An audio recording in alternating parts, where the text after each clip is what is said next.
አያቷ 255 ልጆች አላቸው። ወላጅ አባቷ ደግሞ 52 ልጆችን ወልደዋል። እሷም በእስካሁኑ ዕድሜዋ ከወዲሁ 44 ልጆችን ወልዳለች። በዩጋንዳ ባለች መንደር ከሁሉም ልጆቿ ጋር ነው የምትኖረው። ምንም እንኳን ኑሯቸው የድህነት ቢሆንም ውሎ አዳራቸው ግን ሳቅ፣ ፍቅርና ጨዋታ ነው። በእጅጉ ደስተኞች ናቸው። በአስቸጋሪ ሁኔታ ውስጥ እየኖሩ ቢሆንም ልጆቿን በጥሩ ሁኔታ ነው እያስተማረች ያለችው። የ44 ልጆቿ ወላጅ አባት ጥሏት ከኮበለለ ዓመታቶች ተቆጥረዋል። አዲስ ባል ባገኝ አልጠላም ትላለች ይህች በፍቅር ተስፋ ያልቆረጠችው እናት። This lady gave birth to 44 kids before turning 40, and she raises all of them as a single mother. This is one woman's incredible journey of motherhood, but she refuses to be reduced to just that.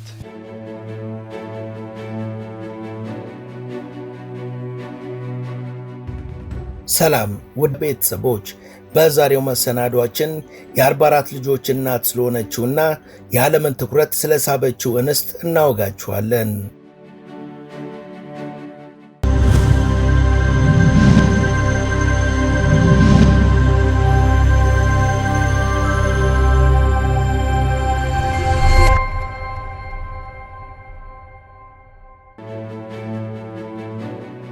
በዓለማችን አንዲት እናት አንድ ጊዜ ልጅ የመውለዷ ነገር የተለመደና ዘውትር የሚከሰት ነው።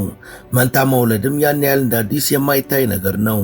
ነገር ግን በአንዴ 3 እና ከዛ በላይ ልጆችን መውለድ ብዙም ያልተለመደና በማህበረሰቡ ዘንድ መነጋገሪያ የሚሆን ጉዳይ ነው። ከፍተኛ ቁጥር ያላቸው ጤነኛ ሕፃናትን በአንድ ጊዜ በመውለድ በዓለም ሪከርድ መዝገብ ላይ ከተመዘገቡት መሃል በአንድ ጊዜ 8 ልጆችን በሰላም የተገላገለችው እናት ትገኝበታለች። በ2009 በቤል ፍላወር ካሊፎርኒያ የተወለዱትና የሱሌማን ኦክትፕሌትስ የተባሉት እነዚህ ሕፃናት ሁሉም በጥሩ ሁኔታ ላይ የሚገኙ ሲሆን በ2019ም 8ቱም ሕፃናት 10ኛ ዓመት የልደት በዓላቸውን አክብረዋል። በ2021 ደግሞ በሞሮኮ ከሲሴሊ ቤተሰብ በአንድ ጊዜ የተወለዱ 9 ሕፃናት ያሉ ሲሆን ሁሉም በመልካም ጤንነት ነበር የተወለዱት። እናትየው ሃሊማ ሴልሲ የምትባል የ25 ዓመት ማሊያዊ ወጣት ናት። እነዚህ ሕፃናት የ2ኛ ዓመት ልደታቸውን ሲያከብሩ ሁሉም በመልካም ጤንነት ላይ መሆናቸው ተገልጿል።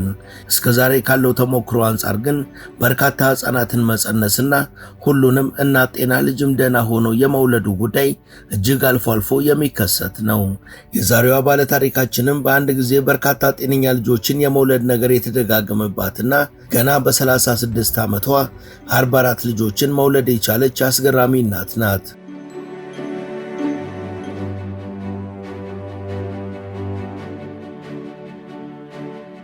ሙሉ ስሟ ሜሪየም ናባታንዚ ይባላል።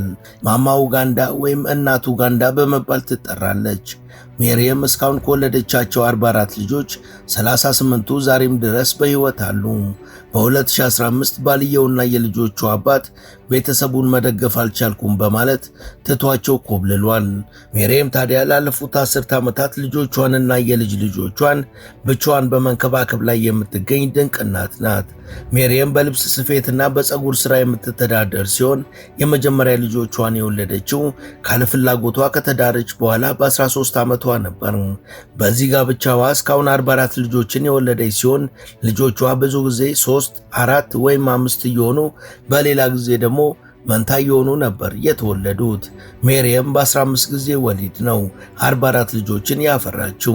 ይህ በርካታ ቁጥር ያላቸው ሕፃናትን የመጸነስ ሁኔታ አልፎ አልፎ የሚከሰትና በቤተሰብ የሚተላለፍ የዘር ጉዳይ ሲሆን ሜሪየም በ2019 40 ዓመት ሲሞላት ከዚህ በኋላ አልወልድም ብላ በሕክምና መካን እንድትሆን አስደርጋ ነበር።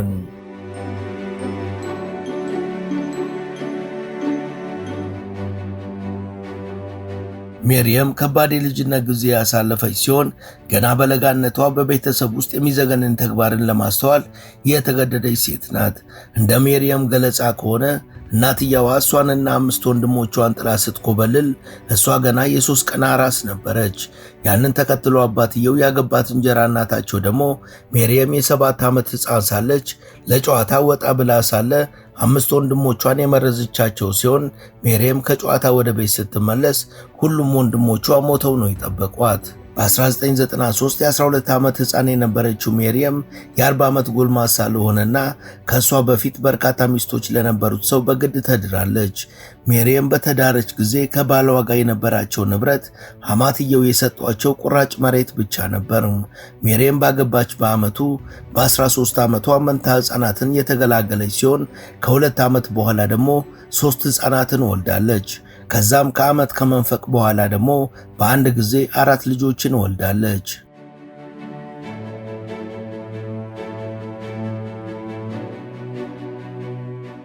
ምንም እንኳን የሜሪየም ተሞክሮ በርካቶችን ያስገረመ ቢሆንም ለሷ ግን የተለመደ እንጂ እንግዳ ጉዳይ አልነበረም። ምክንያቱም በአንድ ጊዜ ብዙ ልጆችን መውለድ በቤተሰቧ ውስጥ የተለመደ ተግባር ነው። ይነዛሉ 15 ይነዛሉ እዛባናባና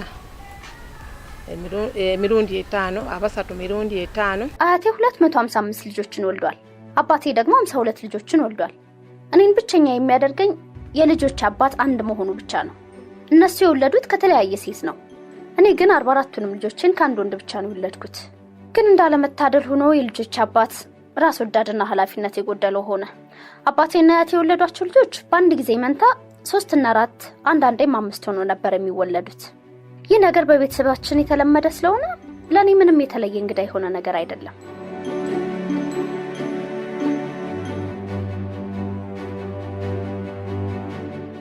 አንዳንድ ሰዎች ነገር ያጣፈጡ መስሏቸው ሜሪየም የ41 ዓመት ሴት ሆናም ከነዚህ ሁሉ ሕፃናት በኋላም መውለዷን ማቋረጥ አትፈልግም የሚል ወሬ ቢያሰራጩም ሜሪየም ግን ከዚህ በኋላ አልወልድም ብላ በመወሰን ላለመውለድ የሕክምና እርዳታ ፍለጋ ሄደችው ለ6ኛ ጊዜ ከወለደች በኋላ ነበር። መፍትሄ ፍለጋ ሄደችበት የጤና ተቋም ዶክተሮች ግን ደግማ እንዳትወልድ የሚደረግ የሕክምና ጣልቃ ገብነት ለሕይወቷ አስጊ ሁኔታ ሊፈጥር ይችላል የሚል ምክር ስለመከሯት ሐሳቧን ቀይራለች። እርግጥ ነው ከዛ በኋላ እንዳትወልድ የሚደረገው እንቁላል የሚያመርተው ክፍል ተግባሩ እንዲቋረጥ በማይደረግበት ሁኔታ ከሆነ ለጤናዋ የሚያሰጋ ሊሆን ይችላል። ነገር ግን ጥያቄው ሌላ አማራጭ መንገድ አልነበረም ወይ የሚለው ነው። የሆነ ሆኖ የሜሪየም ባል በ2015 እሷንና ልጆቿን ጥሎ ሲሰወር እሷ በማህፀኗ ውስጥ መንታ ይዛ ነበር። ሰውየው ይህን ከግምት ሳያስገባ የኖረችበት የነበረውን ቤታቸውንና ቦታውን በመሸጡ እሷና ልጆቿ ወደ አያቷ ቤት ተጠግተው ለመኖር ተገደው ነበር። አያትየው ከሞቱ በኋላ ደግሞ ቤተ ዘመዱ የአያቷን ቤት መጠቀሟን እንድትቀጥል በመፍቀዳቸው ሜሪየም ከልጆቿና ከልጅ ልጆቿ ጋር እስካሁን በዛ ትኖራለች። ውድ የመሿለኪያ ላይፍ ቤተሰቦች አብራችሁን ስለሆናችሁ ከልብ እናመሰግናለን። በአጭር ጊዜ በበርካቶች ተወዳጅ የሆነችው መሿለኪያ ላይፍ ቻናል የበለጠ እንድታድግ ሰብስክራይብ ያላደረጋችሁ አንድ ጊዜ ሰብስክራይብ በማድረግ እንድንበረታ እንድታግዙን አስታውሰን ተረካችንን እንቀጥል። እንደ ሙላጎ ብሔራዊ ስፔሻላይዝድ ሆስፒታል የጽንስና የማህፀን ክፍል መረጃ መሰረት ሜሪየም የመጨረሻዎቹን መንታ ከወለደች በኋላ ቀጣይ እርግዝና እንዳይከሰት የማህፀን ቱቦ መቋጠር ተከናውኖላታል። በወቅቱ ከወለደቻቸው መንታዎች አንዱ ከቀናት በኋላ ሞቶ ነበር። በዚህ መረጃ መሰረት ምናልባትም ሰዎቹ ያሉት ወሬ እውነት ሊሆን ይችላል። ምክንያቱም የተቋጠረን የማህፀን ቱቦ በቀላሉ መፍታትና ወደ ቀድሞው ሕፃናትን ወደ ማምረት ተግባር በቀላሉ መግባት ይቻላልና። ሜሪየም እና መላው ቤተሰቧ ብዛታቸው 63 ሲሆን ልጆቿን፣ የልጅ ልጆቿንና የወንድ ልጆቿን ሚስቶች ያጠቃልላል። የቤተሰብ በሙከኖ ወረዳ ካስዋ በምትባል በኡጋንዳ ማዕከላዊ ክፍል በምትገኝ መንደር ነው የሚኖረው። የሚተዳደሩትም ሜሪየም በምትሰራው የልብስ ስፌትና የፀጉር ማስዋብ ስራ እንዲሁም በባህል መድኃኒት ቀማሚነቷ በምታገኘው ገንዘብ ነው።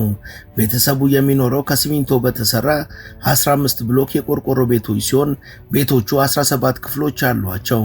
ከ17 ውስጥ 15ቱ መኝታ ክፍሎች ሲሆኑ ሁለቱ ደግሞ መመገቢያና ሳሎን ናቸው። ከመኝታ ክፍሎቹ 9ኙ አልጋ የላቸውም። አልጋ ያላቸው 6ቱ በአጠቃላይ 8 ተደራራቢ አልጋዎች ያሏቸው ሲሆን ከነዚህ መሃል 4ቱ አገልግሎት የሚሰጡ አይደሉም።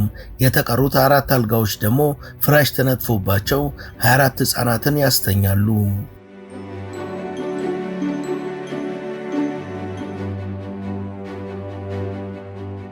ሜሪየምና ቤተሰቧ የሚኖሩበት ቤት የአያቷ እንደመሆኑ የውርስ መብት ያላቸው ዘመዶቿ ድርሻቸውን ረዘም ባለ ጊዜ ውስጥ እንድትከፍል ተስማምተው የሰጧት በመሆኑ ወደ $1400 ያህል ገንዘብ ማጠራቀምና ለዘመዶቿ መክፈል እንዳለባት ትናገራለች። ከዚህ ውጪ ቤቷን በተመለከተ የሜሪየም እቅድ የሚያፈሱትን የቤቱን ቆርቆሮዎች መቀየር፣ አዳዲስ ተደራራቢ አልጋዎችን መግዛትና 66 አዳዲስ ፍራሾችን በማስገባት ሁሉም የቤተሰቡ አባል የራሱ የሆነ መኝታ እንዲኖረው ማስቻል ነው። ከዚህ ጎን ለጎን ከተቻለ የተወሰነ የእርሻ መሬት በማግኘት የምግብ ግብዓት የሚያስገኝ የእርሻ ምርት በማምረትና ከብቶች በማርባት የቤተሰቧን ፍጆታና የገንዘብ እጥረቷን መሸፈን ዓላማዋ ነው። ሜሪየም ጨካኝና ኋላ ቀር አስተሳሰብ ከነበራቸው ቤተሰብ እንደመወለዷ ከማግባቷ በፊትም ሆነ ካገባች በኋላ የመማር ዕድል አልገጠማትም። አለመማሯ ግን የትምህርትን ጥቅም ከመረዳት አልገደባትም። በመሆኑም ልጆቿን በአካባቢው ጥሩ የሚባል አዳሪ ትምህርት ቤት ነው እንዲማሩ ያደረገችው።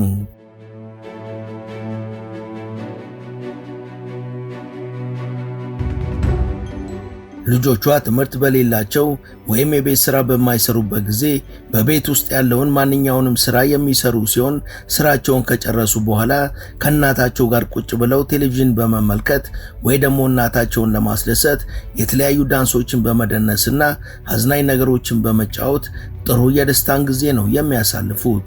ሜሪየም ከመጀመሪያዎቹ 3 ልጆቿ መሃል አንዷ በ25 ዓመቷ በሕክምና ተመርቃ ዶክተር ሆናለች። ሜሪየም ግን ስለዚች ልጇ የምታወራው በሐዘን ተውጣ ነው። Mama Uganda's story is a sad one. Forced into marriage at 12 years old, she gave birth 16 times to quintuplets, triplets, and twins before getting abandoned by her husband to raise all 44 kids on her own while working 3 jobs. እጅጉ ነበር የምኮራው። አሁን ግን የት እንዳለች እንኳን አላውቅም። አይኗን ካየሁ በርካታ ዓመታት ተቆጥረዋል። አንዳንድ ጓደኞቼ ወደ ኮሎምቢያ እንደተጓዘች ይነግሩኛል። እስካሁን ግን ከሷ ምንም የሰማሁት ነገር የለም።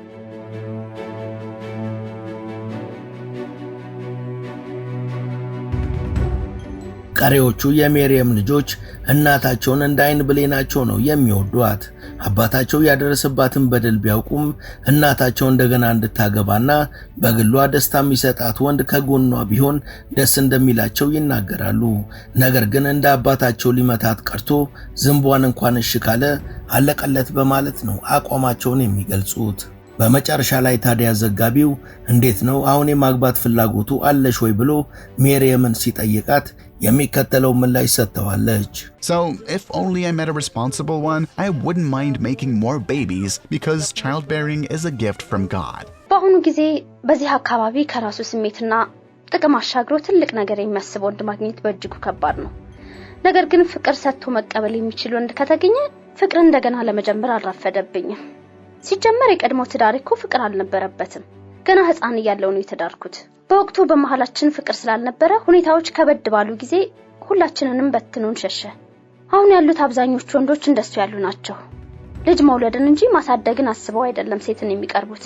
ልጅ የመውለድ አጋጣሚውን እስኪያገኙ መላ ሰውነታቸው ፍቅር ነው፣ ተንከባካቢ ናቸው። ሴቷ ስታረግዝና ልጅ ሲወልዱ ግን በሚገርም ሁኔታ ደብዛቸው ይጠፋል። እኔ አሁን ለእንደዚህ አይነቱ የህፃን ጨዋታ ጊዜ የለኝም። ነገር ግን ሁነኛ አፍቃሪ የሆነ ክፉንም ደጉንም አብሮ መጋራት የሚችል ህሊና ያለውና ለወደው የሚችለው ሰው ከተገኘ ሁለመናዬ ዝግጁ ነው። ደስተኛ ነኝ። አሁን ላሉት 38 ልጆቼ ተጨማሪ ወንድምና እህት ባመጣላቸውም ደስታ ነው። ምክንያቱም ልጅ አምላክ በረከት ነው።